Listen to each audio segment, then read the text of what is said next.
can you see this tea bag? Can everyone see this tea bag?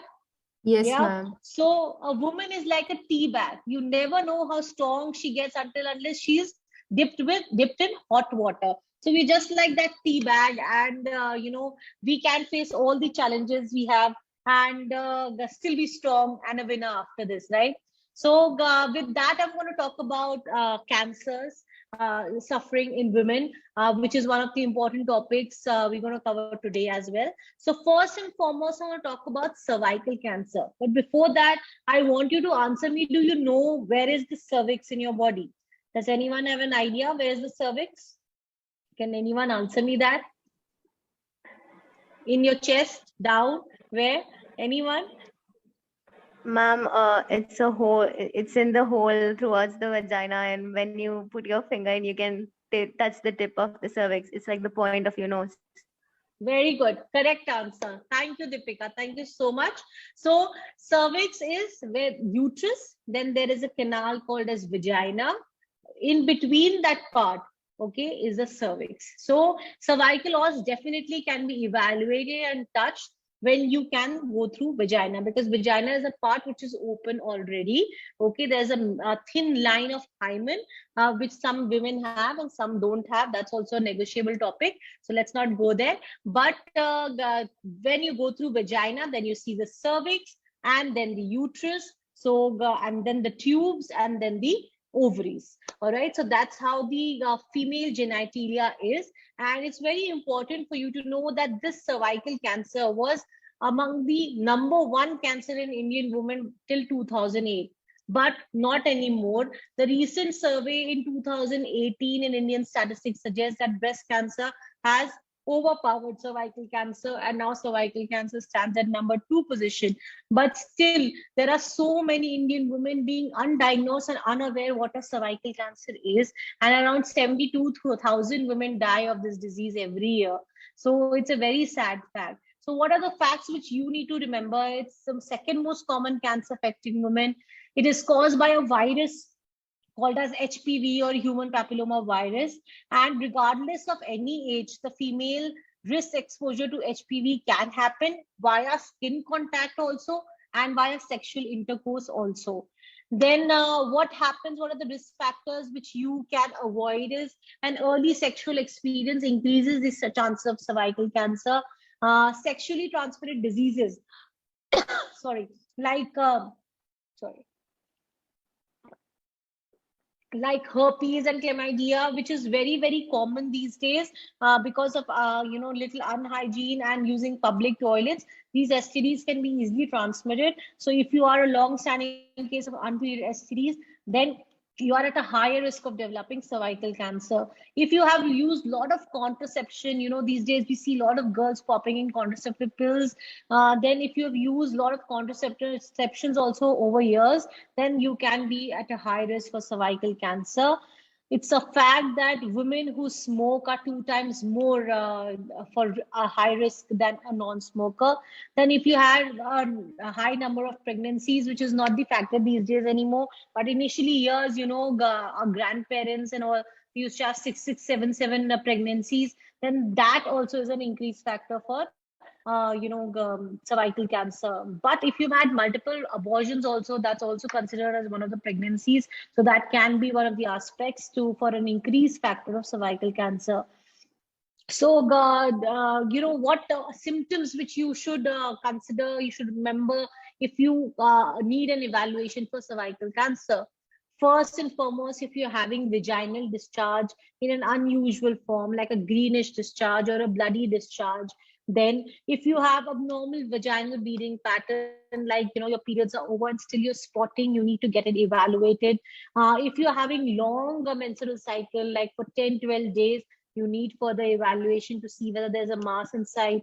When you go to pee, if you're urinating and you have discomfort, then you can get yourself evaluated for cervical cancer, because on urinary bladder there can be pressure because of a cervical mass.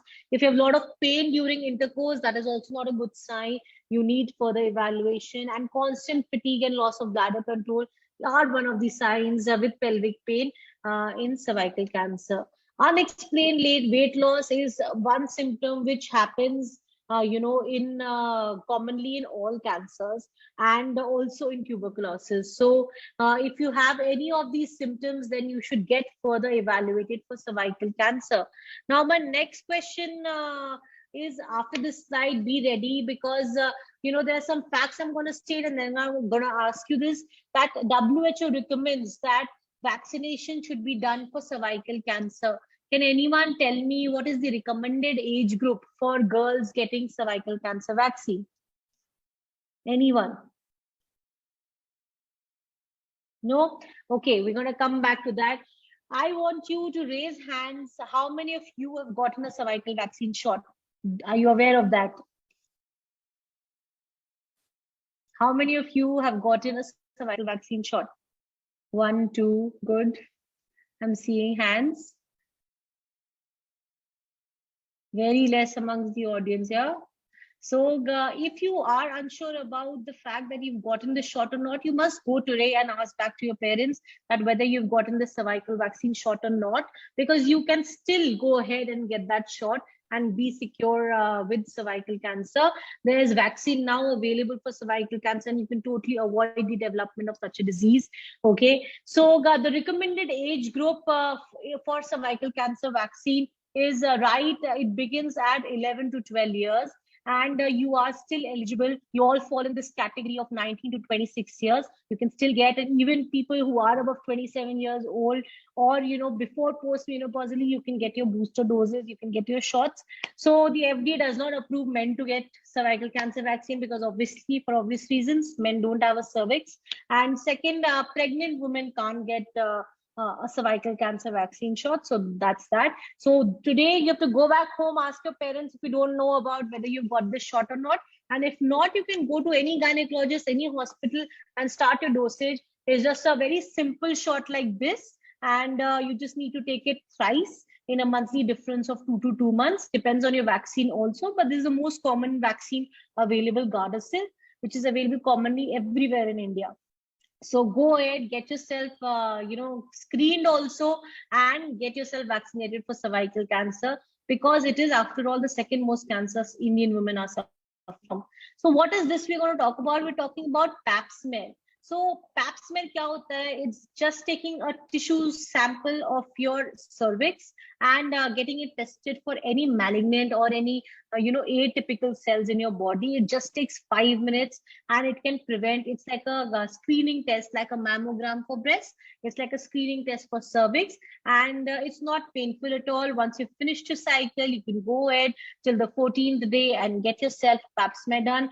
Anyone who is above the age of 30, or if you are earlier sexually active also, you should get a pap smear done yearly. And once your test is negative, your doctor can suggest you that 2 yearly, 3 yearly, whatever the results come to. So from that on, you can decide when to get your cervical screening done. So I'm sure there'll be very less number of cervical cancer screening pap smear to be done. Kisne karaya? Does anyone have an idea of pap smear?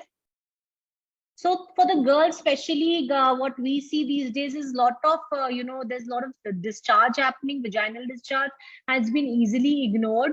So if there's any kind of continuous discharge happening and you can't cure it, you must definitely get yourself evaluated for cervical cancer or cervical diseases. So a pap smear can help you diagnose which kind of malignant disease is also happening. So pap smear doesn't only tell you about the malignancy, but it also tells about other diseases, what kind of infection you are suffering from, and you can get specific treatment for that.